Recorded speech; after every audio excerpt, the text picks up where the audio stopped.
My name is Iris Tremaine, and I just turned 18.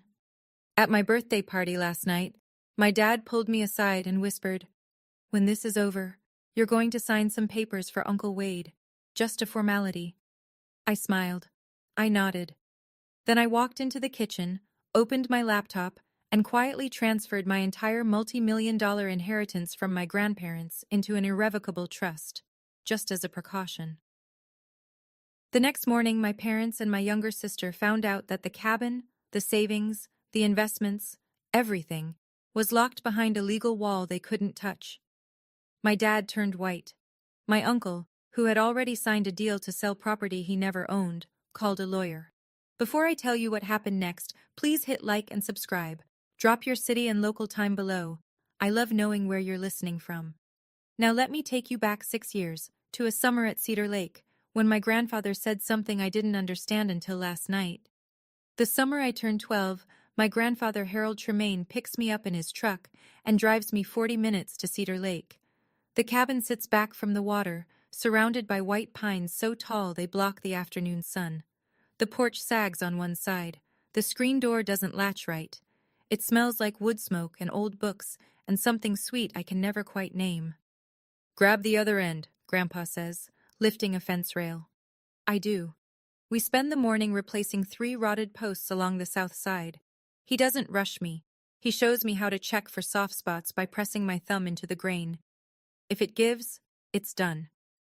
Inside, Grandma Vivian has iced tea and 2 sandwiches waiting on the kitchen table, the one Grandpa built himself the year they got married. She's reading on the porch when I come out, and she pats the chair beside her. We sit and watch the lake until the light turns gold. "This cabin stays in the family," Grandpa tells me that evening, wiping sawdust off his hands. "But family isn't always blood, Iris. Family is whoever shows up." I don't fully understand what he means. I'm 12. I think he's being poetic. He isn't. That whole summer, I come back to Cedar Lake every weekend. I learn where the water heater leaks, which window sticks, how to bleed the radiator in October. Grandma teaches me to organize the bookshelves by color because it makes the room feel warmer. Grandpa shows me the property line markers, old iron stakes he hammered in himself. I don't know then that my grandfather is already talking to a lawyer about exactly this place, about exactly me. Back home, the air is different. Our house in Ridgemont is fine. 3 bedrooms, a yard that needs mowing, a garage my dad uses as an office for his building supply store. Fine. Not warm, just fine. My sister Kelsey is 10, and she has the bigger bedroom. Redecorated last spring, lavender walls, a desk lamp that cost more than my entire bookshelf. My room still has the carpet from the previous owners. At dinner, my dad brings up the cabin. "Dad's place is just sitting there losing value," Greg says, cutting his steak. "Property taxes alone are killing us. We should sell it, reinvest." My mom nods. "Makes sense." "Grandpa said the cabin stays in the family," I say. Greg laughs. Not a mean laugh. Worse, a dismissive one. "You were 12, Iris. He was being nice." Nobody asks me anything else. The conversation moves to Kelsey's debate trophy. Regional finalist, very impressive, and Denise has already framed the certificate. "I won the district science fair 2 weeks ago. The ribbon is still in my backpack." After dinner, I clear the plates. On the counter, half hidden under a grocery list, there's a glossy flyer. Ridgeline Development. Lakefront lots, premium prices, now acquiring. There's a handwritten phone number in the margin. I don't know whose handwriting it is, not my dad's. I put the flyer back exactly where I found it. Upstairs, I sit on my bed and think about Grandpa's kitchen table. The one he built with his hands. The one where Grandma sets my sandwich without asking what I want, because she already knows. I think about the flyer downstairs. Someone is already measuring my grandparents' home in dollar signs. Grandpa Harold dies 2 years later. I'm 14. The funeral is on a Tuesday. Gray sky, damp grass, folding chairs that sink into the lawn. I sit in the second row holding his handkerchief. Blue plaid, frayed at the edges, smelling faintly of pine. At the reception, I notice Greg and his brother Wade standing by the dessert table, not eating. Talking low. Wade has a folder tucked under his arm. Greg keeps nodding. I catch one sentence from Wade. We should move on this before probate gets complicated. They're talking about the cabin, at the funeral. I say nothing. I'm 14. I have no power, no voice, and no idea that my grandfather already accounted for this exact moment. 2 years pass. I'm 16. Grandma Vivian gets sick in March and is gone by June. She holds my hand the last time I visit, her grip surprisingly firm. "The cabin is yours, Iris," she whispers. "Don't let them take it. Promise me." "I promise, Grandma." She squeezes once and closes her eyes. After the funeral, another gray day, same folding chairs. Greg sits at our kitchen table and says to Denise, "Now we can finally sort out the property." He says it with relief, like something heavy has lifted. That same evening, Wade calls. I hear Greg on the phone in the garage, pacing. "Yeah, no, I agree. Let's get it moving." His voice is lighter than it's been in weeks. I'm standing in the hallway holding a glass of water, and I realize something that sits in my chest like a stone. My grandmother's death isn't a loss to them. It's a clearance. I don't cry that night. I make a different kind of decision. I just don't know how to act on it yet. Between 16 and almost 18, the cabin becomes my quiet rebellion. Every Saturday morning, I drive out to Cedar Lake in the used Honda I bought with babysitting money. I patch the porch screen. I replace the weather stripping on the back door. I sweep pine needles off the roof because Grandpa taught me that's how leaks start. At home, the conversations shift. The cabin stops being Grandpa's place and starts being the family property. Greg says this at dinner like it's always been true. Wade shows up more often now, every other Sunday, sometimes with manila folders, sometimes with a laptop open to real estate listings. I try once. "What about Grandma's wish? She wanted me to keep it." Denise puts down her fork gently, the way she does before correcting Kelsey's homework. "Your grandma was emotional at the end, sweetie. This is business." Business. That's the word they use for everything that used to be love. By 17, Greg starts being more direct. "When you turn 18, we'll figure this out as a family." The way he says family, I know it means my way. One November afternoon, alone at the cabin, I'm clearing out the hall closet. Behind a stack of old quilts, I find a sealed envelope in Grandma Vivian's handwriting. My name on the front. Inside, a single business card. Margaret Caldwell, attorney at law. Below her name, printed in small type, Tremaine Family Trust. My hands shake, not from fear, from recognition. Grandma left this here for me to find. She knew I'd be the one cleaning out closets. Not Greg, not Wade, me. I slip the card into my wallet. I don't call. Not yet. 3 months before my 18th birthday, Margaret Caldwell calls me first. The call comes on a Thursday evening in February. I'm in my room doing calc homework when my phone shows an unknown number with a local area code. "Iris? This is Margaret Caldwell. I was your grandparents' attorney." Her voice is steady, professional, and careful, like someone who's rehearsed this opening. "I need to speak with you before your birthday. There are things you need to know, and there isn't much time." She tells me to meet her the following Saturday at her office downtown. Alone. I go. Margaret Caldwell is in her late 50s, silver-haired, with reading glasses on a chain around her neck. Her office is small, organized, and smells like old paper and coffee. She sits across from me and opens a folder. "Your grandparents hired me 6 years ago," she says. "They established an irrevocable trust, the cabin, a savings account, and an investment portfolio. Total value approximately $2.1 million. All of it is held in the trust. You are the sole beneficiary." I feel the room tilt slightly. My grandparents left me everything? They transferred it into the trust while they were alive. Legally, it never entered their estate. It can't go through probate. Your father and uncle have no claim. She slides a document across the desk, a summary of the trust, my name on the second line.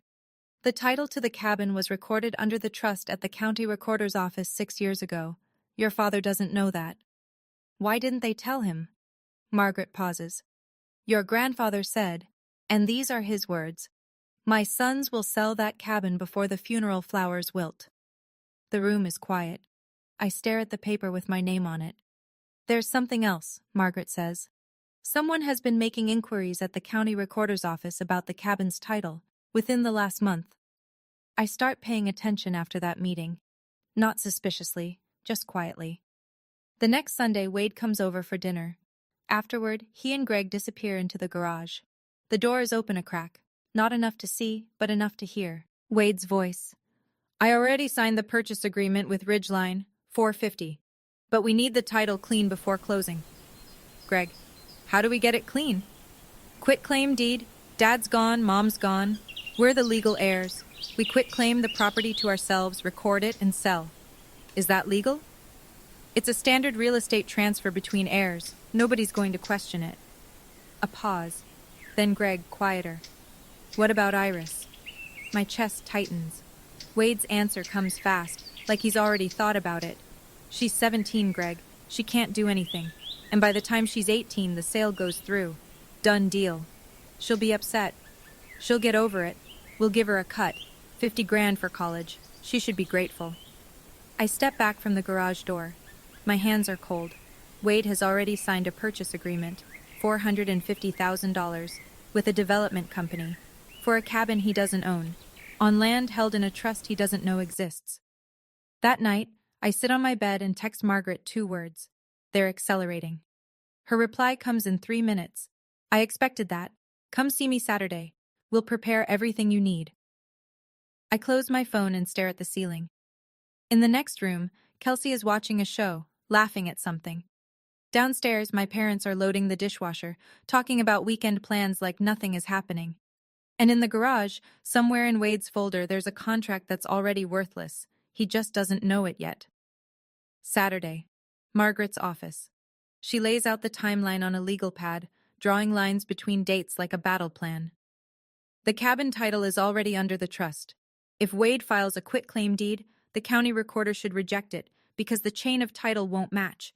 The property hasn't been in your grandparents' personal name for 6 years. But, if he submits additional documentation, an affidavit of heirship, maybe a falsified death certificate, he could create what's called a cloud-on title. That won't give him ownership, but it could tie the property up in litigation for a year or more. So I have to act first. You have to act on time.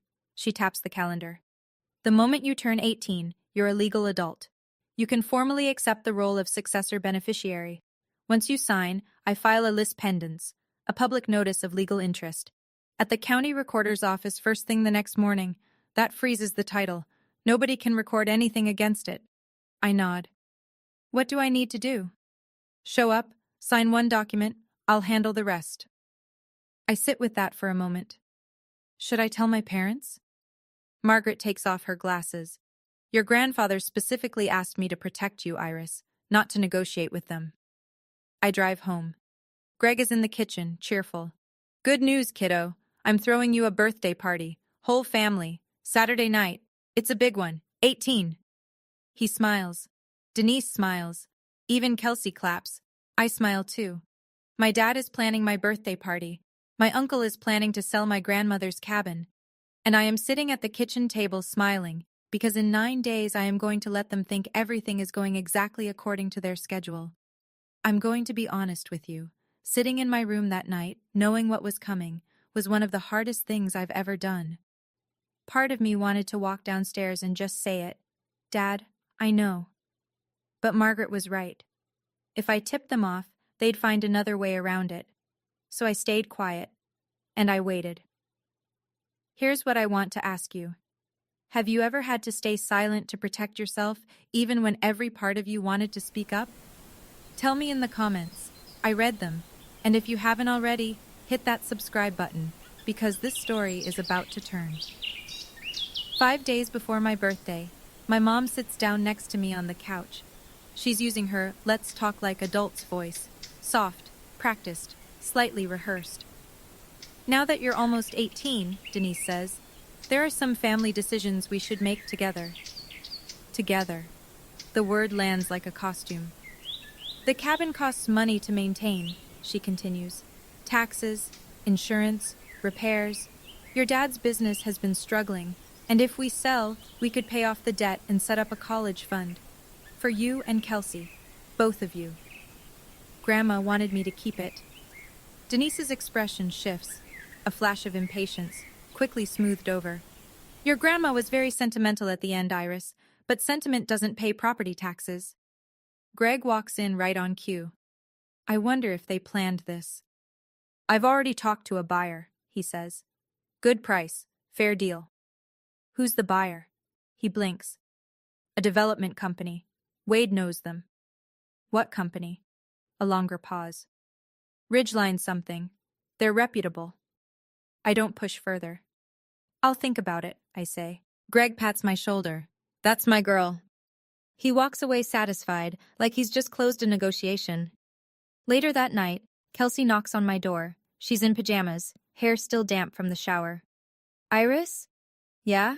She sits on the edge of my bed, picking at a thread on the comforter. Mom and Dad keep talking about the cabin at night, after I'm supposed to be asleep. She looks at me sideways. They sound different, like they're planning something. Different how? Like they're excited, but also nervous. She pauses. Is something going on? I pull the blanket over her feet. Don't worry about it, Kels. She nods but doesn't look convinced. I said I'd think about it. That's not a yes. And they know it, which is why they'll keep pushing. 3 days before my birthday, Uncle Wade shows up unannounced. He catches me in the driveway as I'm coming back from the grocery store. Casual clothes, big smile, leaning against his car like he just happened to be in the neighborhood. Wade is a real estate agent. Nothing he does is accidental. Hey, kiddo, got a minute? Just want to talk. Uncle to niece. We sit on the front steps. He leans forward, elbows on his knees. Here's the thing, Iris. That lake lot? Just the land alone is worth $450. I can get us a deal with a buyer I trust. Fast close, clean paperwork. And what do I get? $50,000, cash, for college. I let the number hang in the air. 50 out of 450? Wade smiles like I've said something cute. You're 18, Iris. 50 grand is a lot of money for someone your age. Most kids would jump at that. Whose name is on the deed, Uncle Wade? The smile freezes. Just for a second. A flicker behind the eyes, a micro-adjustment, then it's back. Your grandparents. But they're gone now. Passes to your dad and me as next of kin. That's not how it works. I know it. He should know it. He sells houses for a living. But he's counting on me not knowing. I'll think about it, I say again. Wade stands, brushes off his jeans. Don't overthink this one, Iris. Opportunities like this don't wait. He drives away. Before he's even at the end of the street, he's on the phone. I can see his mouth moving through the driver's window. That night, I text Margaret again. They're accelerating.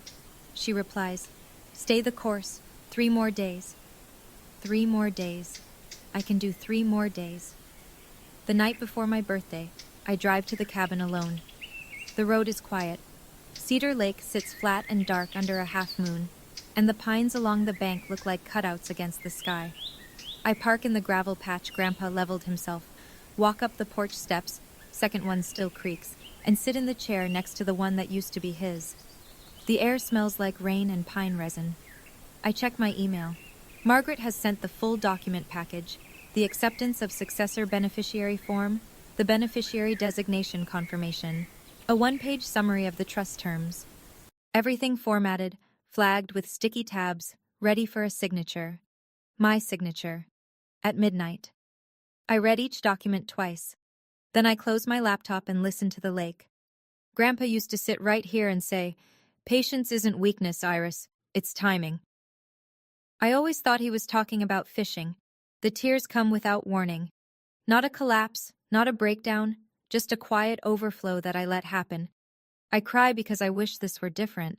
I wish my dad had been the kind of man who would have taken me fishing at this lake instead of calculating its resale value. I wish my mom had asked me what I want instead of telling me what's practical. I wish I didn't have to sign a legal document at midnight to protect myself from the people who are supposed to protect me. But wishes don't hold up in court. Trust documents do. I wipe my face, lock the cabin door, drive home, lie down in bed, set my alarm for 11:45 p.m. In 6 hours, I turn 18. In 7, my family finds out that the cabin was never theirs to take. 11:50 p.m. My bedroom door is closed. The house is silent. Greg and Denise went to bed an hour ago, and Kelsey's light went off at 10. I open my laptop and connect to the video call. Margaret appears in her home office, reading glasses on, a stack of papers lit by a desk lamp. "Ready?" she asks. "Ready." When the clock hits midnight, you are a legal adult in every sense that matters. I'll walk you through the signing. She goes through it one more time, clear and precise. I sign the acceptance of successor beneficiary form, a single-page document that confirms I'm formally receiving the trust my grandparents created.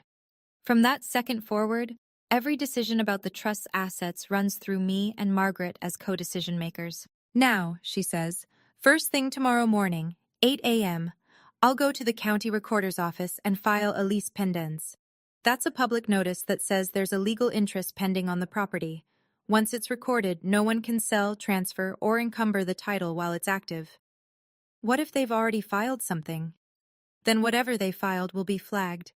The chain of title will show the trust, recorded 6 years ago, not your father. Any conflicting document gets kicked back. I look at the signed paper in my hand. My name in ink, my grandparents' names in print above mine. Margaret's voice softens, just slightly. "This isn't a trick, Iris. This is your grandfather's last gift. You just had to be old enough to accept it." The clock on my laptop reads 12:03 a.m. I'm 18. I'm the legal beneficiary of the Tremaine Family Irrevocable Trust. And downstairs in the garage, my uncle's quitclaim deed is already a dead document. He'll find that out in about 9 hours. Across town, in the kitchen of a rented duplex, Wade Tremaine is printing documents. I don't know this at the time. I piece it together later, from what the county clerk told Margaret and what Greg eventually admitted during one of our harder conversations. But here's what happened that same night, while I was signing my acceptance form upstairs. Wade printed a quitclaim deed, a one-page form that transfers property rights from one party to another without any warranty of ownership, legitimate when used correctly, criminal when the person signing it has no rights to transfer. He called Greg at 11:30 p.m. "Everything's ready. We file at 9. The recorder's office opens at 8, but I want to make sure Iris is distracted with birthday stuff first." Greg: "You sure about this?" Wade: "They're dead, Greg. We're next of kin. It's simple." It wasn't simple. It was forgery dressed up in standard real estate language. Wade also had a second document open on his laptop, a purchase agreement with Ridgeline Development, LLC. Purchase price, $450,000. Closing date, 30 days after the quitclaim deed was recorded. If Wade couldn't deliver a clean title within that window, he'd owe Ridgeline a $45,000 penalty, plus damages. He'd signed that agreement 2 months earlier, before my grandparents' title had even been fully searched, before he'd verified that the property was in the estate at all. He assumed it was. He assumed nobody had planned otherwise. Wade had bet nearly $500,000 on a piece of paper that didn't belong to him. He just didn't know it yet. And in 9 hours, when he walked into the county recorder's office with his quitclaim deed and his confident handshake, he was going to find out that the entire chain of title told a different story. My birthday party starts at 4 in the afternoon. The living room is full, maybe 20 people. Neighbors, a few of my parents' friends from church, 2 of Greg's old business contacts, Kelsey's best friend's family. Nora Beckett from next door to the cabin is here too, sitting near the window with a glass of lemonade and sharp, watchful eyes. There are balloons, a banner that says Happy 18th in silver letters, a sheet cake from the bakery on Main Street. I smile. I thank everyone. I open small gifts, a journal, a gift card, a picture frame. In my jacket pocket, folded into a neat square, is the signed acceptance form from last night. I don't touch it. I don't need to. It's already done. Greg stands up near the cake table and taps his glass. The room quiets. "I just want to say, Iris is officially an adult today. Denise and I are so proud of her." He pauses, looking around the room. "And as a family, we have some exciting plans for the future." He looks at me and smiles. "Right, Iris?" Every face in the room turns toward me. "Thanks, Dad," I say. Nothing more. Greg waits a beat, then laughs it off and raises his glass. The room follows. Conversation resumes. From the corner of my eye, I see Wade by the front door, checking his phone, typing something fast with both thumbs. Nora catches my arm as I pass by the window.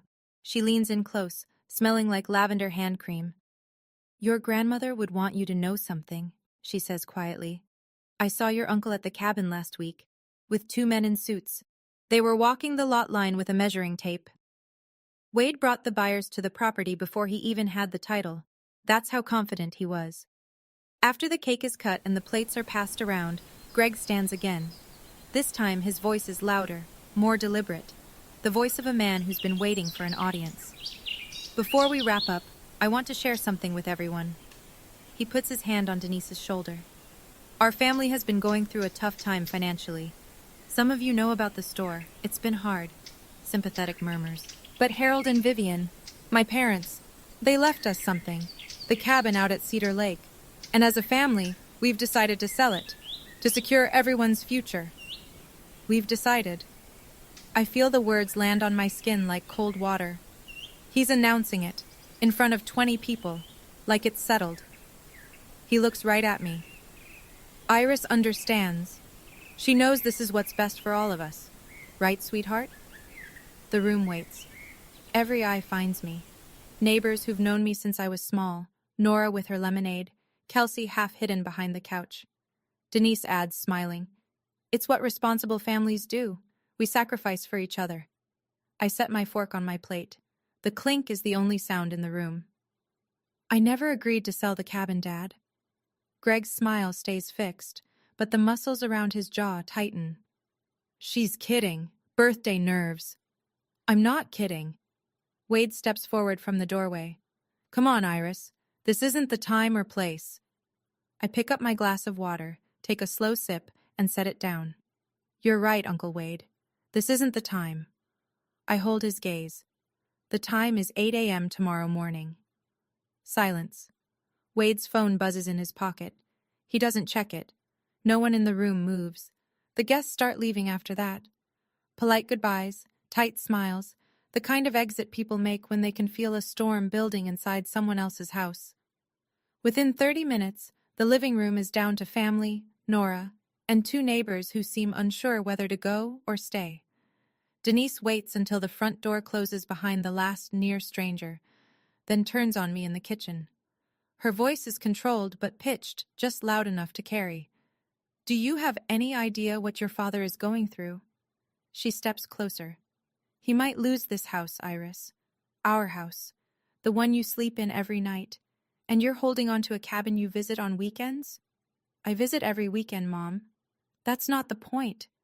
She presses her palms flat on the counter. "We are a family. Families make decisions together. And if you loved this family, you wouldn't need a lawyer to tell you what to do." The room goes still. I stare at her. "How do you know about a lawyer?" Denise doesn't flinch. "Wade found the business card in your bag last week. Margaret Caldwell. Who is she, Iris?" My stomach drops. Not from fear, but from the realization that they've been going through my things, searching for something they could use. Before I can answer, Nora Beckett's voice cuts through from the kitchen doorway, even and firm. "That girl has every right to talk to a lawyer, Denise. Vivian would have wanted that." Denise wheels around. "This is a family matter, Nora, please." Nora doesn't move. She looks at me, then back at Denise. "Vivian was my friend for 40 years. I think I know what she wanted." The silence between them could crack glass. I don't say another word. I don't need to. Not yet. Nora leaves. The neighbors slip out behind her with quiet goodbyes. Now it's just the 5 of us. Greg, Denise, Wade, Kelsey, and me. Greg closes the kitchen door. The fluorescent light buzzes overhead. He pulls out a chair, sits down, and folds his hands on the table like a man about to deliver terms. "Here's what's going to happen, Iris." His voice is low, deliberate. "Tomorrow morning, Wade and I go to the county office.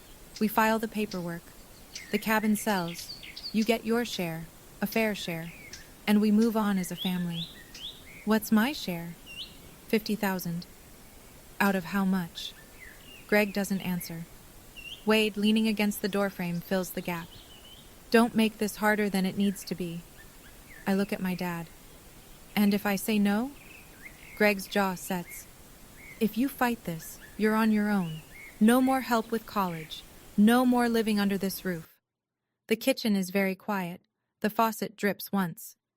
You're threatening to kick me out on my 18th birthday? I'm asking you to be part of this family.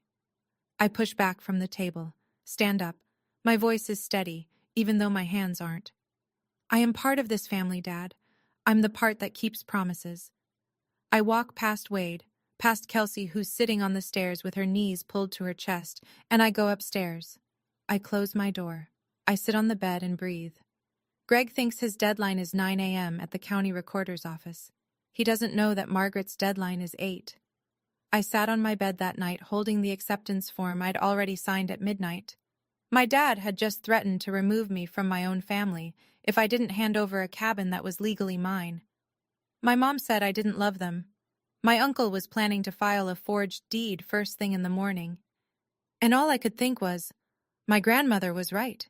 She knew exactly who they would become when the money was on the table. And she planned for it, years before it happened. If someone you loved ever prepared something to protect you, even after they were gone, I want to hear about it. Tell me in the comments. Now let me tell you what happened at 8 a.m. 8 a.m. The county recorder's office opens. The fluorescent lights flicker on. A clerk in a blue cardigan unlocks the front counter. Margaret Caldwell is the first person through the door. She's wearing a gray blazer and carrying a leather folder. She approaches the counter, presents 2 documents, a certified copy of the Tremaine Family Irrevocable Trust and a lis pendens notice, and asks for them to be recorded against the Cedar Lake property. The clerk reviews the paperwork, checks the existing title records, and stamps it. Recorded. Done. From this moment forward, anyone who pulls the title on the Cedar Lake cabin will see. Notice of pending legal interest.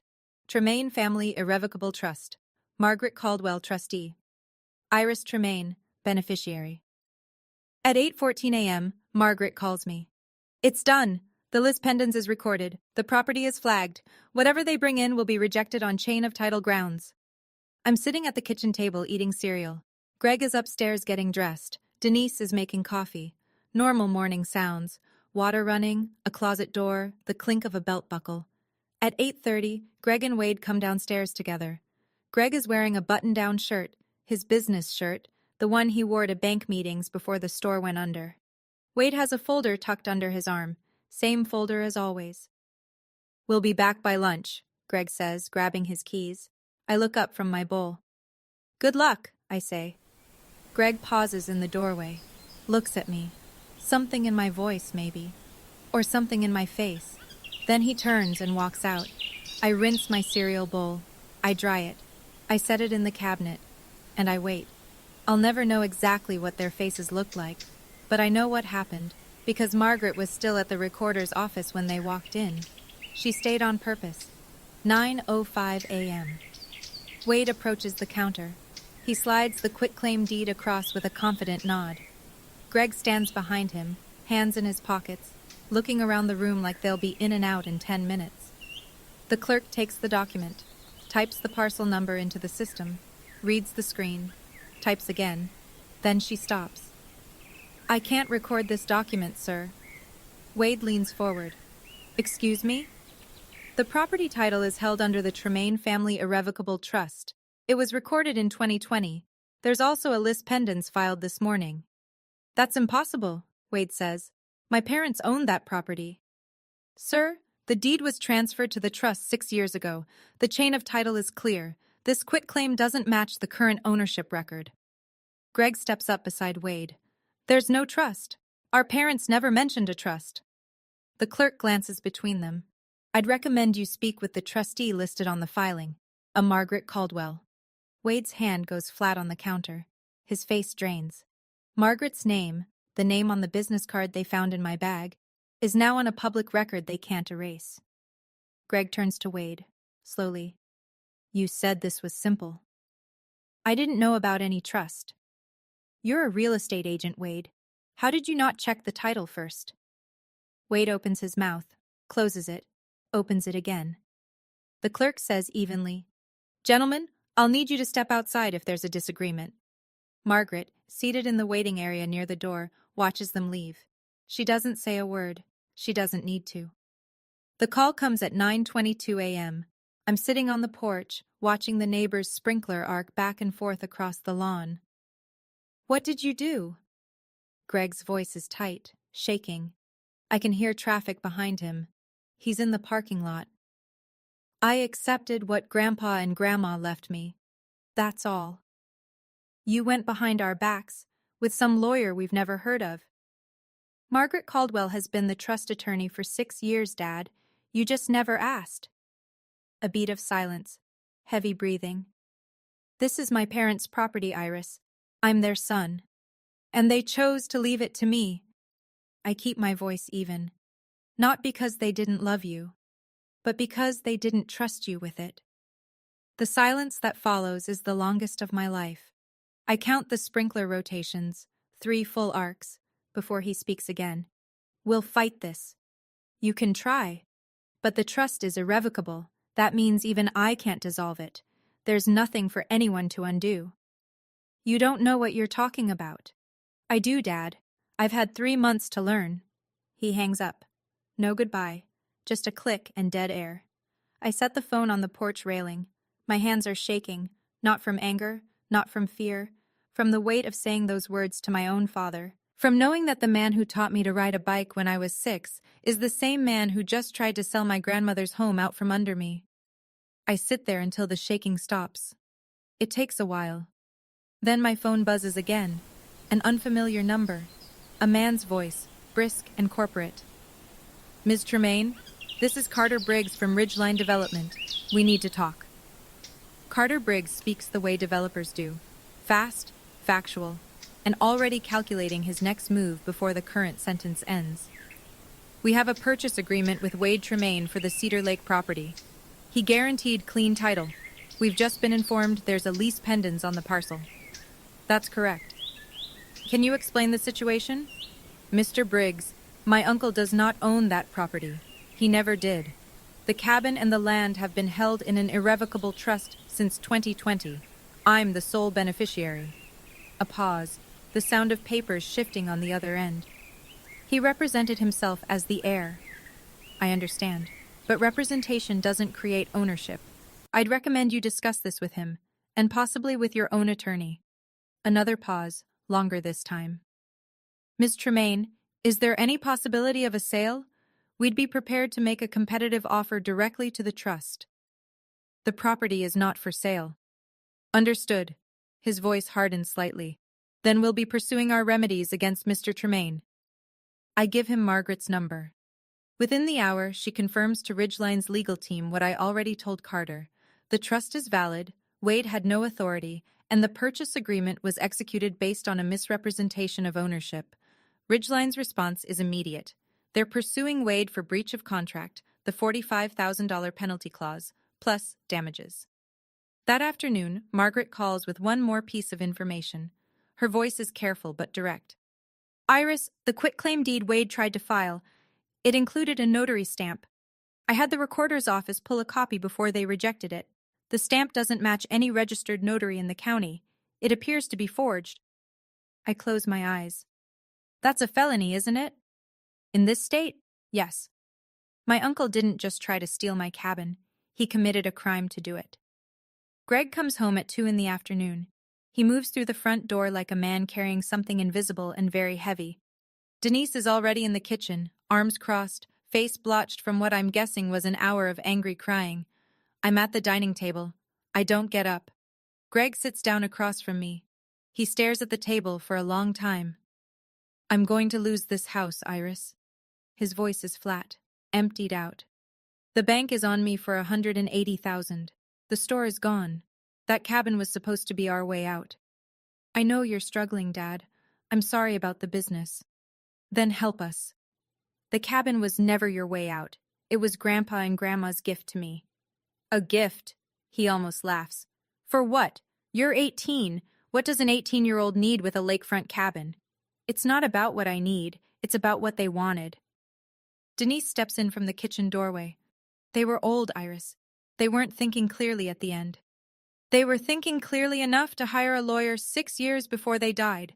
Greg slams his palm on the table. I'll contest the trust. A voice comes through my phone. I'd called Margaret before Greg walked in and left the line open on speaker, not to trap him, to save time. Mr. Tremaine, Margaret's voice is steady, professional, contesting an irrevocable trust that was established 6 years before the grantors' deaths, with full legal capacity documented and witnessed, will cost you more in legal fees than the property is worth. I'd strongly advise against it. The kitchen is silent. The faucet drips. Greg looks at me, really looks, and for the first time, I see something I've never seen in my father's eyes before. Not anger, recognition. 2 hours later, Wade calls the house. Greg picks up in the living room. I'm in the hallway, close enough to hear every word through the thin wall. Ridgeline is suing me. Wade's voice is stripped raw. $45,000 in penalties, plus damages. They're saying I committed fraud. Greg's reply is cold, colder than I've ever heard him. Did you? I thought we owned it, Greg. You're a real estate agent. You do title searches for a living. How did you not check? I assumed. You assumed. And now I'm sitting here with nothing because you assumed. You wanted the money too. But I didn't forge a notary stamp, Wade. A long silence. I didn't forge. I just found a stamp and... That's forgery. You know that's forgery. Wade's breathing gets heavier. I need a lawyer. So do I. Greg pauses. Don't call this house again until you've talked to one. He hangs up. I hear him sit on the couch. The springs creak. Then nothing. I go upstairs. Kelsey's door is open. She's sitting on her bed with headphones around her neck, eyes wide. Is Uncle Wade in trouble? Yeah, Kels, he is. Is Dad? I sit on the edge of her bed. Dad made bad choices, but Uncle Wade made worse ones. She nods slowly, processing it the way 15-year-olds do, not fully understanding but knowing enough to be scared. I go to my room, sit by the window and look out at the street. A dog walker passes. A sprinkler hisses. The world goes on. I don't feel victorious. I don't feel satisfied. I feel like someone who just walked through a fire and hasn't checked yet to see what got burned. Over the next 3 weeks, the consequences fall like dominoes, and each one makes a sound. Ridgeline Development files a civil suit against Wade Tremaine, breach of contract, misrepresentation of title, and demand for the $45,000 penalty plus an additional $60,000 in damages and legal costs. Their attorney sends the complaint by certified mail to Wade's duplex. He signs for it on a Tuesday. The county district attorney's office receives a referral from the recorder's office regarding the forged notary stamp. An investigator is assigned. Wade's real estate license is suspended pending the outcome, which means his income, such as it was, stops. Word travels in a small town. Not because I say anything, I don't. But court filings are public record, and Ridgeline's lawsuit names the Cedar Lake property by parcel number. The neighbors at the lake read the local paper. They talk. By the second week, the story has made its way through the Rotary Club, the church parking lot, and the checkout line at Hanson's Market. Wade calls me once. I answer. Iris, please, can you ask your lawyer to drop the lis pendens? If the title is cleared, I might be able to negotiate something with Ridgeline, reduce the penalty. The lis pendens protects my property, Uncle Wade. It stays. Your grandparents would be ashamed of you. I let the sentence sit for a moment. Then I say quietly, my grandparents are the ones who set this up. They chose this. They chose me. So I don't think shame is what they'd feel. He hangs up. I set my phone down and look at the wall. There's a framed photo of Grandpa Harold on my desk. The one from the summer I was 12, both of us standing by the fence we fixed. I leave it where it is. Greg doesn't contest the trust. Margaret was right. The legal fees alone would bury him, and the case would go nowhere. An irrevocable trust established by mentally competent grantors, witnessed, notarized properly, and recorded years before their deaths, is about as airtight as a state law gets. Instead, Greg does what he should have done 2 years ago. He sells the building supply store, at a loss, but enough to negotiate a repayment plan with the bank. The house stays, barely. The savings don't. Denise goes back to work for the first time in a decade. She takes a position at a pharmacy on Lincoln Avenue, the same chain where she worked before Kelsey was born. She doesn't talk about it much. When neighbors ask, she says she wanted to stay busy. Nobody believes that, but nobody pushes. The town knows. Not every detail, but enough. Harold Tremaine's sons tried to sell his cabin, and the granddaughter stopped them. That's the version that circulates at the diner, at PTA meetings, at the gas station on Route 12.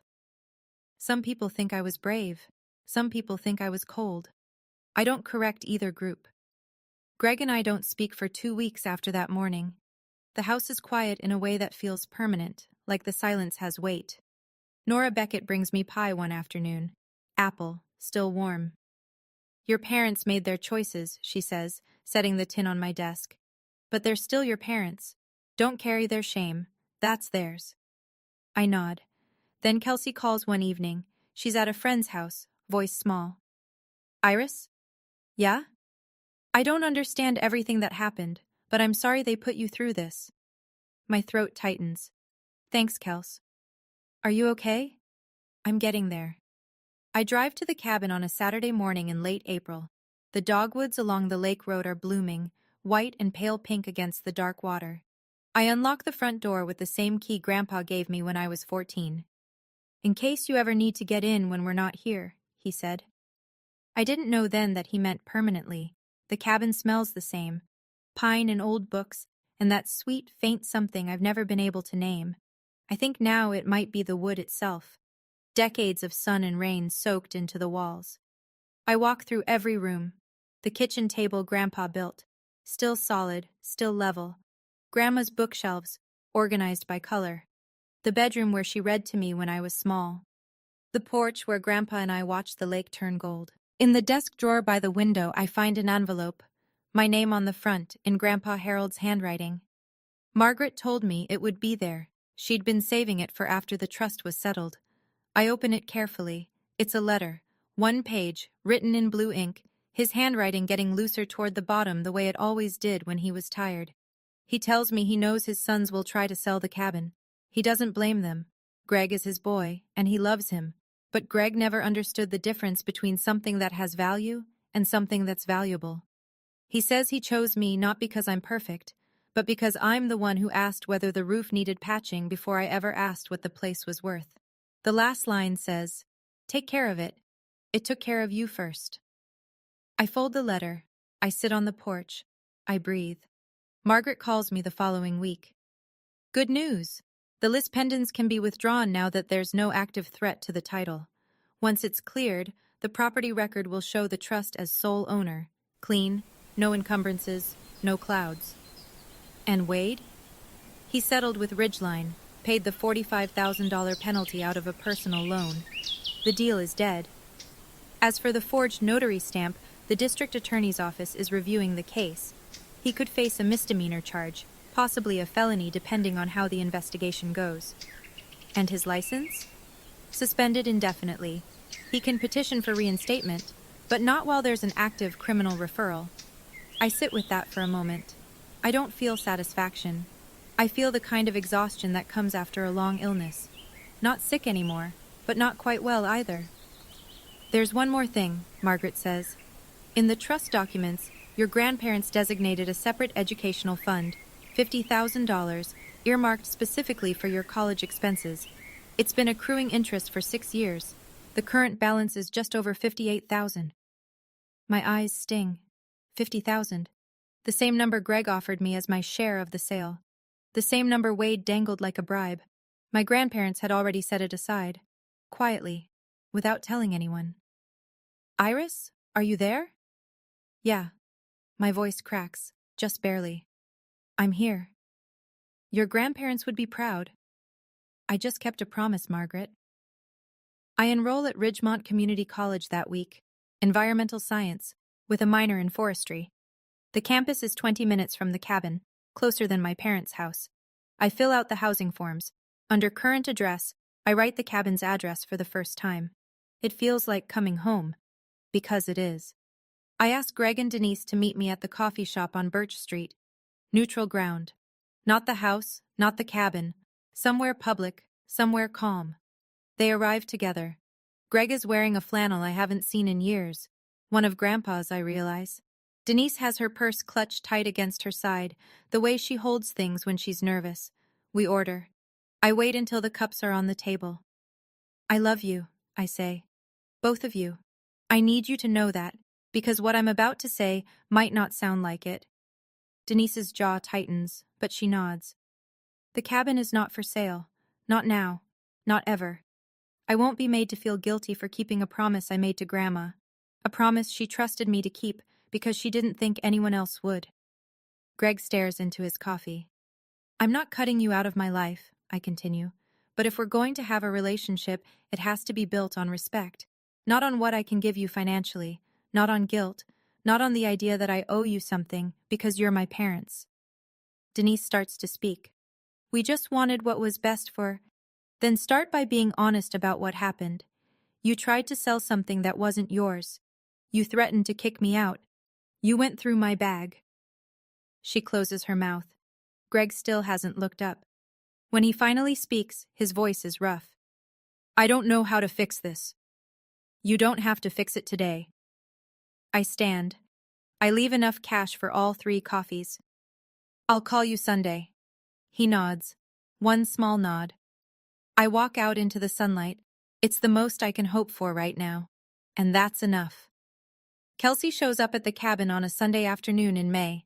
She's carrying a pizza box and wearing the same oversized hoodie she's had since 8th grade.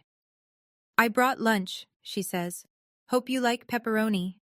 Always. We sit on the porch with paper plates on our laps and the pizza box between us. The lake is still. A heron stands in the shallows near the dock, perfectly motionless, waiting for something below the surface. Kelsey eats slowly. She's not here for pizza. I didn't know about any of it, she says finally. Mom and Dad never told me. I know. Was I part of the problem? I look at her. 15, thin-shouldered, still growing into the shape of whoever she'll become. She didn't choose any of this. She didn't ask to be the favorite. She didn't know the attention they gave her was taken from somewhere else. You were a kid, Kels. We both were. She nods, pulls a piece of cheese off her slice and sets